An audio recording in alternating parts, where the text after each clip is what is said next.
Hello दोस्तों, नमस्कार, जय श्री राम। स्वागत है आप सबका हमारे channel Hindu the trend setter में। तो दोस्तों, हमारे चैनल को थोड़ा सपोर्ट करो। आपके सपोर्ट से वुमन एम्पावर की बातें हो रही हैं। एक लड़की मजबूत से कैसे एक व्लॉग बना रही है, उसको देखिए। Thank you so much. ठीक है, तो बाय। दोस्तों आपको गुजर साहब ने काफ़ी सारी बताई है और वो आप ज़रूर से ज़रूर सपोर्ट करना और ज़्यादा से ज़्यादा ब्लॉग को देखना। तो आज हम शुरुआत करते हैं हमारे नए ब्लॉग में। तो आई होप कि आप बहुत बढ़िया होंगे। और भाई सबको कैसा लगता है, यानी कि धूप बहुत ज़्यादा हो रही है राजस्थान में और शाम के बज चुके हैं 4, फिर भी धूप थमने का नाम नहीं ले रही। कम से कम 6 बजे के समथिंग ऐसे ही रहेगी। तो मैंने सोचा क्या करे धूप का, तो थोड़ा सा ब्लॉग ही शूट कर लेती हूँ, सबको आज राजस्थान की धूप दिखा देती हूँ।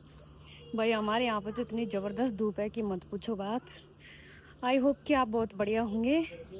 और भाई चाय वाय होगी हमारे यहाँ पर, तो यानी कि 3 बजते ही चाय की रिक्वायरमेंट हो जाती है। दूध निकालो और चाय बनाओ भाई। फिर हम क्या करते हैं कि उठते हैं और थोड़ा रिलैक्स करते हैं, फिर चाय वाय बनाते हैं और दूध दूध निकाल के, अब मम्मी नहीं है तो मुझे ही दूध निकालना पड़ रहा है। मैं इनको चारा वारा डाल के कंप्लीट फ्री करके ही गई हूँ। तो अब ये फ्री है, सब चारा वारा खा लिया। इधर देखो ऐसे देख रही है कि तैयार होके आ गए भाई। तो आज हम बात करते हैं एक माँ के बारे में। तो माँ अपने बच्चों के लिए क्या क्या करती है और क्या क्या नहीं करती, और बहुत शुभ होता है माँ का जीवन में होना। और वो बात सिर्फ वो ही जान सकते हैं जिनके माँ नहीं है।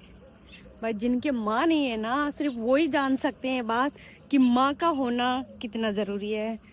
तो भाई इधर चल रही है हमारी यानी कि बिजली। तो आज हमारा सरा था भाई, यहाँ पे मोटर चल रही है हमारी और धूप बहुत तेज है भाई, देखा नहीं जा रहा। और ये देखो हमारी बाजरी और आम की छाँव में बड़ा ही प्यारा लगता है मेरे को ब्लॉग बनाना यहाँ। तो इसलिए मैं यहाँ पे आती हूँ ज़्यादातर ब्लॉग बनाने के लिए। तो आज भाई मैं और बाजरी सेम सेम से हो रहे हैं भाई। तो आई होप कि आपको हमारा ब्लॉग पसंद आएगा। और भाई इसमें से कैरिया देखो भाई, किसको चाहिए देखो हमारे हाथ ही आ जाती है। भाई किसको कैरी चाहिए वो जरूर से जरूर कमेंट करके बताइए। तो आज हम बात करते हैं एक माँ के बारे में। लोकेशन ढूंढ रही हूँ कहाँ बैठ के मैं आराम से आपसे बातें कर सकती हूँ। तो आप बताइए भाई, आप बहुत बढ़िया है। स्वागत है हमारे नए ब्लॉग में। और भाई ज़्यादा से ज़्यादा मेरे चैनल को सपोर्ट करना।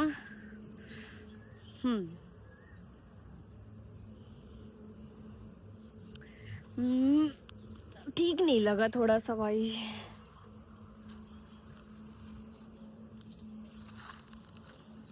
हेलो दोस्तों, राम राम सा। मैं आपको हमारा यहाँ का पूरा नज़ारा दिखाती हूँ आपको। तो इधर हमारी थ्रेसर वगैरह खड़ी है। ये देखो क्या है कि हमने छाँव में खड़ी कर रखी है।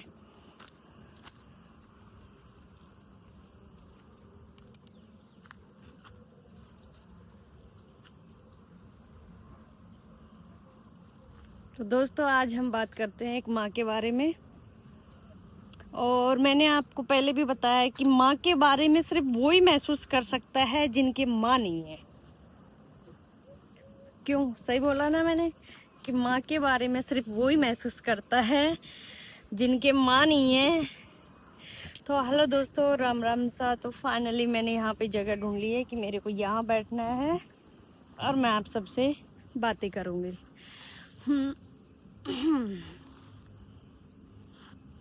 तो स्वागत है भाई मेरे नए चैनल में। और ज़्यादा से ज़्यादा सपोर्ट करना, शेयर करना अगर आपको अच्छा लगे तो। माँ जब से बच्चा पेट में होता है ना, तब से वो खुद की खान पीन का, खुद की हर एक पल सेहत का, जब तक डिलीवरी नहीं हो जाती है तब तक खुद का ध्यान रखती है।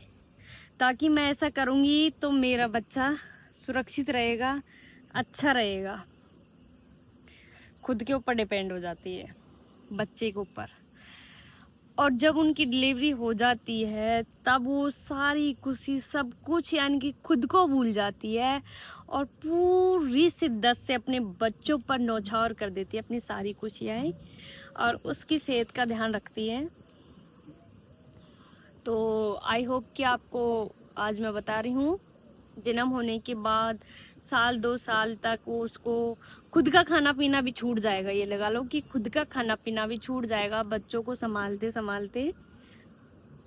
और जब वो बड़े हो जाते हैं, स्कूल जाते हैं, शादियों की तैयारी भी हो जाती है बड़े होने के साथ साथ, स्कूल का प्रेशर, बच्चों को ठीक से, अगर वो इंटेलिजेंट थोड़ा कम है समझने में तो उसको ट्यूशन लगाना, स्कूल में टिफिन भेजना, टाइम टाइम से आना जाना छोड़ देती है। अपने मायके में हो चाहे कोई से भी रिलेशन हो, सब में आना जाना छोड़ देती है माँ अपने बेटे यानी कि बेटा या बेटी के लिए पूरी जिंदगी की खुशियां नौछावर कर देती है अपनी औलाद पर। जब वो बड़ी होती है और माँ बाप को ताने देते हैं ना, तो कितना दुख होता है मेरे भाई, मत पूछो बात। फिर भी माँ ऐसी है, उन्हें माफ करके फिर से सीने के लगा लेती है, सीने से लगा लेती है, और फिर भी वो औलाद नहीं समझती है, गलती पे गलती, गलती पे गलती। तो सोचो माँ का दिल कितना टूटता है। माँ ऐसी है, आपके बिगर कहे भी आपकी हर एक बात को, हर एक आपके इमोशन हो, आपको देख के वो क्लियर कर लेगी कि मेरा बच्चा खुश है या नहीं, उस पर किस चीज़ का डिप्रेशन है, सब तरीके से एक माँ ही महसूस करती है। और मैं सभी की नहीं कह रही, लेकिन कुछ माएँ भी अजीब होती हैं, वो उन्हें उनसे लगाव नहीं होता है, वो अलग टाइप की होती है, लेकिन माँ तो माँ ही होती है मेरे भाई। कुछों में आते हैं, कुछ अलग होती हैं, लेकिन माँ तो माँ ही होती है। माँ की जगह कोई नहीं ले सकता, यहाँ तक कि माँ की जगह भगवान भी नहीं ले सकते। भगवान से प्रार्थना करोगे उसके बावजूद भी वो नहीं सुनते। माँ बिगर प्रार्थना किए हुए हर चीज को, हर मोटिवेशन, हर खुशी, पल, दुख, दर्द सबको समझ लेती है। माँ का दर्जा भगवान को नहीं दिया जा सकता। हाँ, कोई माँ का दर्जा भगवान को दो, लेकिन मैं तो ये कहती हूँ कि माँ भगवान से भी बढ़कर है, कि माँ भगवान से भी बढ़कर है मेरे भाई। इसलिए जितना हो सके भगवान से ज्यादा अपनी माँ को फोकस करो, अपनी माँ की सेहत का ध्यान रखो, हर चीज का ध्यान रखो। हर बात पे माफ कर देती है तो इसका मतलब ये नहीं कि उसके अंदर दिल नहीं है, दर्द नहीं है। अरे जब से कोख में रखा है ना, तब से एक माई है जो तुम्हारी सेहत का, तुम्हारी परवरिश का, और तुम जिस मुकाम पे पहुंचे हो ना, वो सिर्फ माँ के बलबूते पे पहुंचे हो। जैसे भी हो तुम तो अपनी माँ के बलबूते पे हो। इसलिए कुछ भाइयों से मैं निवेदन करना चाहती हूँ कि भाई अपनी माँ को भगवान से बढ़कर दर्जा दिया जाना चाहिए, और माँ की सेहत का बहुत ज़्यादा ध्यान रखना चाहिए। अपनी बीवी को भी सिखाए ये बातें कि माँ से बढ़कर कुछ नहीं है। तुम अपनी माई को मायके में छोड़ के आए ना, उससे बढ़कर तुम्हारी सास है मेरी बहनों, कि तुम्हारी सास है। कहते हैं वो तो पाप के माता पिता होते हैं लड़की के धर्म, ओरिजिनल में तो माता पिता सास ससुर होते हैं, जो तुम्हें अपने घर में रखते हैं, तुम्हारी सेहत का हर तरीके से ध्यान रखते हैं। हाँ, मैं मानती हूँ वो भी तुम्हारी माँ है, लेकिन जब तुम शादी करके आ गई तो तुम्हारा वहाँ इतना हक नहीं है। जो लड़कियां, जो औरतें यानी कि जो शादी होने के बाद अपने मायके में ज्यादा रिलेटिव यानी कि ज्यादा हक जताने की कोशिश करती है, मैं उनसे ये कहना चाहूंगी कि बहनों सुधर जाओ। अब जो कुछ भी है सब कुछ अपना ससुराल है, मायके में चलाने की कोशिश ना करें, ना माँ में ना भाभी में लड़ाई झगड़े कराए। माँ को बस खुश रखने की कोशिश करो। अगर तुम तुम्हारी सास को खुश रखोगी ना, तो वहाँ की माँ अपने आप खुश रहेगी। और यही नियति का नियम है, जैसा करोगे वैसा ही भरोगे। तो यहीं पे कर्म करना और यहीं पे भोगना। तो मेरे भाइयों, अगर मेरे ब्लॉग से अगर किसी को दुख हो तो वो माफ करना, लेकिन दुख वाली ऐसी कोई बात नहीं है। मैं आप सभी से रिक्वेस्ट करती हूँ कि अपनी माँ का ज्यादा से ज्यादा ध्यान रखें, और माँ से बढ़कर इस दुनिया में कोई नहीं है, माँ से बढ़कर कोई नहीं है। भगवान से भी ऊंचा दर्जा दिया जाए अपनी माँ के लिए। आप वहाँ घूमने जा रहे हैं, वहाँ प्रसाद चढ़ा रहे हैं। अरे अपने माँ के साथ 2 मिनट बैठ के बातें कीजिए।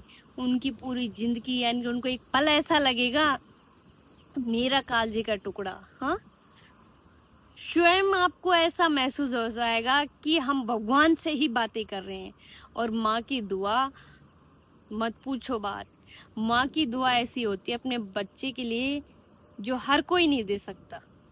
अरे आपकी बीवी आप अब आई है आपके पास, जब से उसने कोख में रखा है तब से तुम्हें हर चीज से बचाती आई है, हर गलत रास्ते से, हर जोखिम से। तो माँ का दर्जा भगवान से भी बढ़कर होना चाहिए मेरे भाई। तो ठीक है भैया, मिलते हैं अगले ब्लॉग में भैया एंड बहनों। तो ज़्यादा से ज़्यादा अगर आपको ब्लॉग अच्छा लगे तो शेयर करना और चैनल को सब्सक्राइब करना।